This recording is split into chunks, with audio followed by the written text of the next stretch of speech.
အားလုံးပဲမင်္ဂလာပါအိမ်ထဲမှာရေဝင်တာကိုကာကွယ်ဖို့ဆိုလို့ရှိရင်ကျွန်တော်လက်တွေ့ကြကြဖြည့်ရှင်းဖို့ဆိုလို့ရှိရင်ကျွန်တော်ပန့်ပေါ့နော်ဒါဆိုလဲဒါမျိုးကြီးတွေတုံးထားတယ်နောက်ပြီးတော့ဒီလိုမျိုးအထောက်အကူပြုပစ္စည်းလေး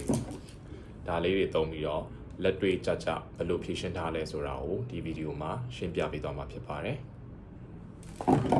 โอเคဒီခေါင်းစဉ်ပေါ့နော်အိမ်ထဲရေဝင်တာကိုဘယ်လိုကာကွယ်မလဲဆိုတဲ့အကြောင်းကိုဘယ်လိုစဉ်းစားမိသွားလဲဆိုတဲ့အခါကျတော့ကျွန်တော်ရန်ကုန်သားတော်တော်များများသိရဲ။ဘာလဲဆိုတဲ့အခါကျတော့အခုလမ်းအသစ်တွေခင်းတဲ့အခါကျတော့ကိုယ့်ရဲ့အိမ်ကလမ်းတွေထက်ကိုအောက်တစ်ပေနှစ်ပေလောက်ကိုအော်တိုရောက်သွားတယ်။ရောက်သွားတဲ့အခါကျတော့မိုးနည်းနည်းသဲလာရင်ပဲဖြစ်ဖြစ်ဒီလမ်းတွေကနေပြီးတော့ရေတွေကတောက်လျှောက်ဒီအိမ်ထဲကိုဝင်တာပေါ့နော်။အဲ့ဒါတွေကအရင်ထက်ဆိုင်ရင်အများကြီးခံစားလာရတယ်။အဲ့တော့နောက်မိုး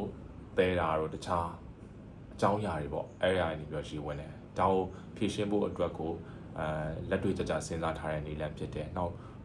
ကိုယ်တိုင်လည်းဒါကိုလုပ်ကြည့်ပြီးတော့သုံးတာနှစ်ပေါင်းများစွာရှိတယ်အတိုင်းအတာတစ်ခုထိတော့သေချာပေါက်ဒါစီးပေးနိုင်လို့ဒီဥစ္စာကိုအားလုံးနဲ့မျှဝေဖို့အတွက်စဉ်းစားလိုက်တာပေါ့နော်အဲ့တော့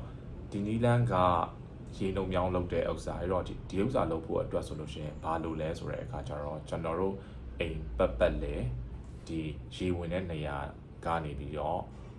စီစဉ်အောင်တွဲဖို့အတွက်ရေနှုတ်မြောင်းလိုတယ်။အဲတော့ရေနှုတ်မြောင်းကိုအိမ်ပတ်လေပတ်ချလဲမှာကျွန်တော်တို့တေချာအရင်တူမယ်။အဲတော့ကိုယ်အိမ်အနေထားမြေအပြော့အနေထားကိုမူတည်ပြီးတော့ရေနှုတ်မြောင်း site ကိုကွက်ကိုချိန်ဆလို့ရတယ်။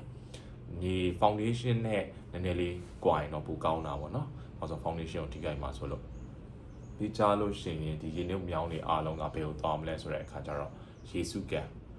့ယေစုကန်ကိုကျွန်တော်တို့သွားမယ်တတိထားမှာကျတော့ယေစုကန်တွေကိုဒီရေနှုတ်မြောင်းတွေကနေပြီးတော့ရှော့ရှူရောက်သွားဖို့အတွက်ကိုကရေနှုတ်မြောင်းကိုနိမ့်လေးလောက်ထားရင်တော့ပို့ပြီးတော့အဆင်ပြေတာပေါ့ရေတွေဝင်သွားမယ်အဲ့တော့နောက်တစ်ခုကကျတော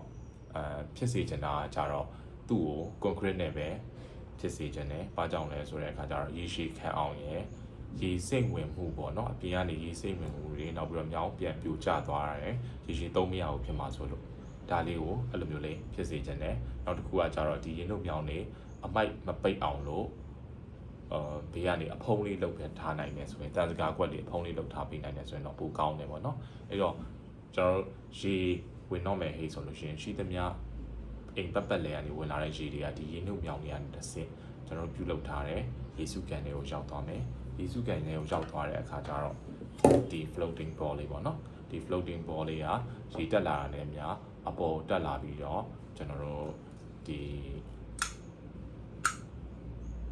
float switch ကိုတွားပြီးတော့သူကနေပြီးတော့ပြမှာပေါ့ရေတက်လာပြီဒါတော်တော်များများလည်းသိပြီးသားသုံးပြီးသားအရာတစ်ခုပဲနေเนาะအဲ့တော့ float switch ကိုတွားပြီးတော့ပြတဲ့အခါကျတော့ဒီမှာရေးကြည့်တာကဒီ float switch ကဒီအားတန်အများကြီးကိုမခံနိုင်ဘူးခဏလုပ်လို့ရှိရင်သူလောင်သွားမှာကိုစိုးရင်ရတယ်တော်တော်များများမှာလည်းအဲ့ပြဿနာကကြုံရတယ်ဘာကြောင့်လဲဆိုတော့ float switch ကလောင်သွားတဲ့အခါကျတော့တကယ်ရေတက်လာပြီဟေးဆိုရင်အလုပ်အများကြီးလောက်ရအောင်လောက်ရတဲ့အခါသူလောင်သွားတဲ့အခါကျတော့ဒီရေစုပ်ပန့်ကိုကျွန်တော်တို့မပြောပြနိုင်ဘူးအဲ့ခါကျတော့အရေးကြုံတော့မှသုံးလို့မရတော့ဖြစ်သွားမှာဆိုတယ်အဲ့ဒါကြောင့်မလို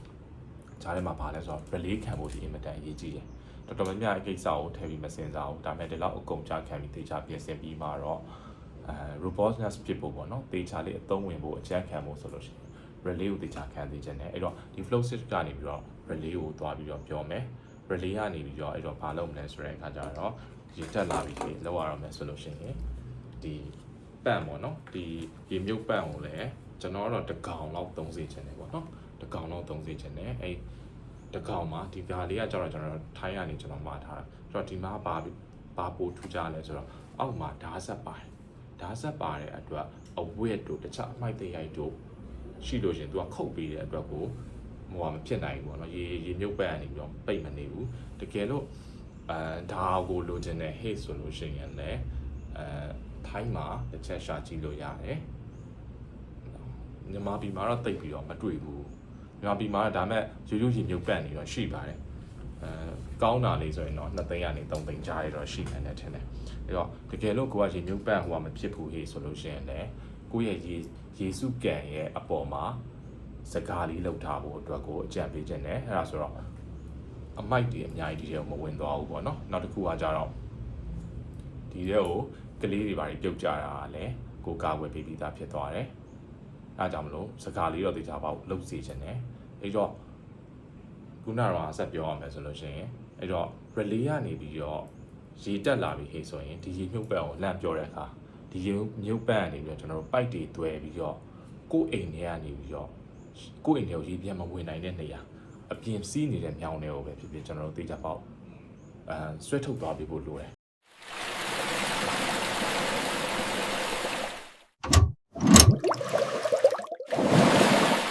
အားလုံးပဲမျက်စိနဲ့မြင်အောင်ဆိုပြီးတော့ကျွန်တော်စူးစမ်းပန်းစားဗီဒီယိုလေးပါ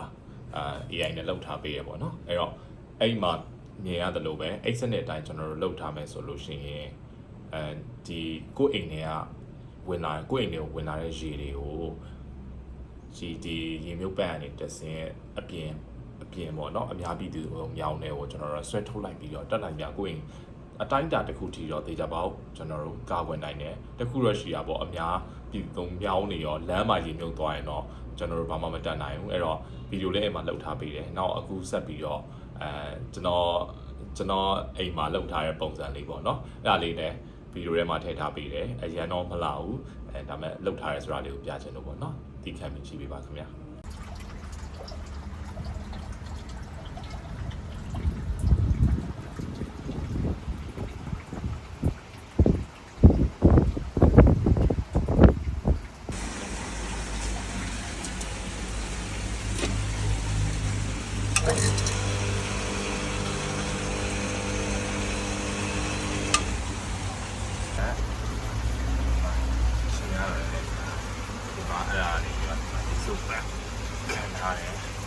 ဒီမှာရှေ့တက်လာတယ်ပြေးလာတယ်ဆိုရင်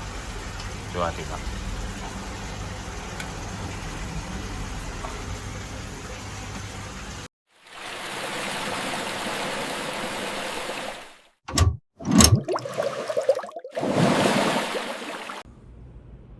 အလုပ်တစ်ခုလုပ်တော့မယ်ဆိုရင်ကုန်ကျစရိတ်ကလည်းထည့်မစင်စားလို့မရဘူးပေါ့နော်အဲ့တော့ဒီဥစ္စာလုပ်တော့မယ်ဆိုရင်ကုန်ကျစရိတ်ဘယ်လောက်အကျန်ပြင်းကျနိုင်လဲဆိုတာလေးပါကျွန်တော်ထဲတွင်ပြီးတော့တွက်ထားပေးတယ်အဲ့တော့ပေ40 60အိမ်တစ်လုံးအတွက်ကိုရေနှုတ်မြောင်းလုပ်မယ်ဟေးဆိုလို့ရှိရင်အကျန်ပြင်းပေ200ရေမြောင်းလောက်လိုပါတယ်အဲ့ဒါဆိုတော့ပတ်ပြီးတော့တူးမယ်ဆိုရင်ပေ200ရေမြောင်းတွက်ဆိုလို့ရှိရင်ဘယ်လောက်ဖြစ်မလဲဆိုတော့ကျွန်တော်အကျန်ပြင်း15သိန်းလောက်ကျွန်တော်တွက်ထားတယ်နောက်ပြီးတော့တကောင်အားရေမြုပ်ပန့်တစ်လုံးဝယ်မယ်ဟေးဆိုရင်ကောင်းဆိုရင်ဈေးကွက်ထဲမှာ3သိန်းလောက်တော့ရှိမယ်လို့တွက်ထားတယ်အဲ့တော့အဲ့ဒါ3သိန်းရှိမယ်နောက်ပြီးတော့ float switch ပေါ့နော်ဒါတွေပါချားတွေဝယ်တာက9000လောက်ရှိမယ်လို့ထင်တယ်နောက်မြေဒုက္ခပယံခအားလုံးပေါင်း8သိန်းလောက်တော့ကျသွားမယ်ထင်တယ်အဲ့တော့အားလုံးပေါင်း26သိန်း28သိန်းဝန်းကျင်ကတော့ကုန်ပဲပေါ့နော်အဲ့တော့ဒီ26သိန်း28သိန်းဝန်းကျင်သုံးပြီးတော့မှကိုကဒါကိုစနစ်တကျအကောင့်ထဲပေါ်ထားပြီးတော့ကိုတကယ်လိုအပ်တဲ့အခါကြာလို့ရှိရင် ready ဖြစ်ပြီးတော့အသုံးဝင်ဖို့ဆိုလို့ရှိရင်ကျွန်တော်တို့ relay ကတော့တေချာပေါက်ခံပြီးတော့တေချာအဆင်ပြေအောင်လုပ်ဖို့အကြံပေးခြင်းနဲ့နောက်တစ်ခုတေချာလေးဂယူးဆိုင်စီပြီးတော့မှားစေချင်တာကြတော့ကျွန်တော်တို့ဒါကလျှက်စစ်လည်းဖြစ်တယ်ရေလည်းဖြစ်နေတဲ့အတွက်ကိုလျှက်စစ်အန်တွေကိုအထူးမဖြစ်အောင်ဂယူးဆိုင်ပါတက်နိုင်ရင် ground ချပါအဲ့လိုလည်းလုပ်ပါနောက်တစ်ခုကကြတော့မြန်မာပြည်မှာကြတော့ကျွန်တော်တို့ဘာအထူးသတိထားရမလဲဆိုတော့ကိုကစနစ်ကြီးတစ်ခုလုံးတော့တိစောက်ထားရဲပေါ့နော်အဲ့တော့ဒါပေမဲ့ရေတကယ်ဝင်လာတဲ့အချိန်နဲ့မီးပြတ်တဲ့အချိန်ကကြုံနေဟေ့ဆိုလို့ရှိရင်ကိုလှုပ်ထားတဲ့အရာတွေအားလုံးကအလကားပြတ်သွားမယ်ပေါ့နော်အဲ့တော့တကယ်လို့မီးပြတ်ခဲ့ရင်ဆိုတဲ့အနေအထားကို inverter သို့မဟုတ်မီးစက်နဲ့ပါတွဲပြီးစဉ်းစားထားတော့မှသာလင်ဒီဥစ္စာကကိုယ်အိမ်ထဲကိုရေလုံးဝမဝင်အောင်တေချာကာကွယ်ပေးနိုင်တဲ့အနေအထားမှာကျွန်တော်တို့တေချာအသုံးဝင်သွားတဲ့ solution တစ်ခုဖြစ်မယ်လို့တော့ကျွန်တော်ထပ်မံပြီးတော့အကြံပေးပါရစေနောက်ဆုံးတစ်ခုကကျတော့နှီးကုံအနေနဲ့ကျွန်တော်ကအကြံပေးချင်တာဘာကြောင့်လဲဆိုတော့ကျွန်တော်မြန်မာပြည်မှာပြဿနာများရတယ်ပေါ့နော်ဒါကလည်းကျွန်တော်တို့အများကြီးရင်ဆိုင်နေရတဲ့အများကြီးတဲ့တစ်ခုပဲဒါပေမဲ့ပြဿနာတွေကကျွန်တော်တို့စိတ်ပြက်ပြီးစိတ်ညစ်နေုံနဲ့မပြီးသွားဘူးအမြဲတမ်းတရားခိုင်တော့ဖြည့်ရှင်းနိုင်နေဆိုတော့လည်းကျွန်တော်တို့မှမရှိဘူးဒါပေမဲ့တရားခိုင်တော့မဖြည့်ရှင်းနိုင်လို့ကျွန်တော်မဖြည့်ရှင်းမဲ့ကျွန်တော်ထားလိုက်လို့ရှိရင်လည်းပိုဆိုးလာဖို့ပဲရှိတယ်ဘာမှဟိုမဖြစ်ဘူးအဲ့တော့အတက်နိုင်ဆုံးနဲ့အကောင်းဆုံးစူးစမ်းတာကကျွန်တော်တို့ဒေတာပေါင်းရလက်ကောင်းတစ်ခုကိုထွက်လာစေမှာပဲအဲ့တော့ကျွန်တော်ကစိတ်မညစ်ပဲနဲ့ပြဿနာတွေကိုဖြေရှင်းကြည့်ဖို့စူးစမ်းဖို့အတွက်ကိုအားပေးခြင်းနဲ့ ကျွန်တော်ဒီဗီဒီယိုတွေလောက်တာလည်းအဓိကအဲ့ဒီရွယ်ချက်ကအဲ့ဒါပဲကျွန်တော်တို့ lifestyle တွေကိုကျွန်တော်တို့ sharing လုပ်ပေးဖို့နောက်အတွေ့အကြုံတွေကိုမြန်မာပြည်သားတွေပို့ပြီးတော့တယောက်နဲ့တယောက်မျှဝေနေတယောက်နဲ့တယောက်သင်ယူဖို့ပေါ့နော်အဲ့တော့နောက်ဆုံးအနေနဲ့အားလုံးဒီအခက်အခဲတွေကနေကြော်လွှားပြီးတော့ကိုယ်စိတ်နှစ်ပါးချမ်းသာချမ်းသာကြဖို့အတွက်ကိုကျွန်တော်ဆုတောင်းပေးရင်းနဲ့ဒီဗီဒီယိုလေးကိုအဆုံးသတ်လိုက်ပါတယ်အားလုံးကျေးဇူးတင်ပါတယ်